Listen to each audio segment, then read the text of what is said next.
13 तारिख में गंजाम जिला बुगुड़ा ब्लॉक आदिपुर ग्रामर जड़े दिव्यांग कलाकार प्रभात नायक असहायता खबर प्रकाशित होगा परे तुरंत तांको पाखरे सहायता पहुंची। दुर्दशा देखि बजरंगी दलर सदस्य माने तांको नेई ब्लॉक कार्यालय रे पहुंची। सेठारे सरकारी कर्मचारी को तांको सुविधा जणाइबा परे तत्परता देखा जाइथिला। मात्र घंटाक मध्यरे प्रभात को पाई राशन कार्डर व्यवस्था करा जाइथिला। सरकार को पक्षरु आगामी 24 घंटा मध्यरे अन्यान्य आवश्यकीय सहयोग जोगाई देबाकू प्रतिश्रुति मिली। बीडीओ निजे प्रभात को गमनागमनर सुविधा पाई एक चार्ज स्टिक प्रदान करिसंती। ए स्टिक सहायता रे प्रभात स्वावलंबी हेबा सहित निज काम मध्य करि परिबे।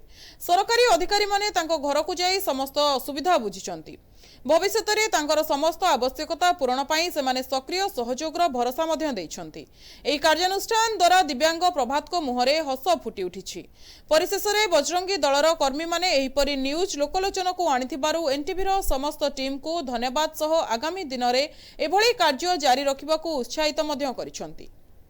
गंजाम जिला बुगुड़ा ब्लॉक अंतर्गत आदिपुर ग्रामर प्रभात नायक बोली एक गरीब असहाय पिला जी कि आज पर्यंत सरकार सुविधा कौन पाई पार ना तापाई भत्ता आमर 13 तारिख दिन या खबर प्रसारण है बुगुड़ा ब्लॉक बजरंग दलर भाई मैंने सहयोग हाथ बढ़ाई आसतु से भाई मान पचारि बुझा सहयोग किपरि कौन रही।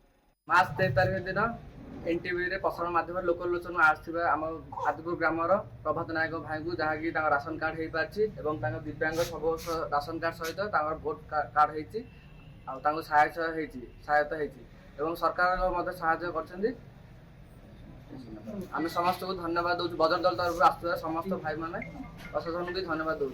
प्रभात उपर न्यूज प्रसारण पर बजरंगी दल और प्रशासन तरफ सहयोग और सुविधा प्रदान होइतिबारु प्रशासन दल एवं बजरंग दल को एनटीवी तरफ धन्यवाद दौर। बुगुड़ार प्रतिभा स्वाईं रिपोर्ट एनटीवी।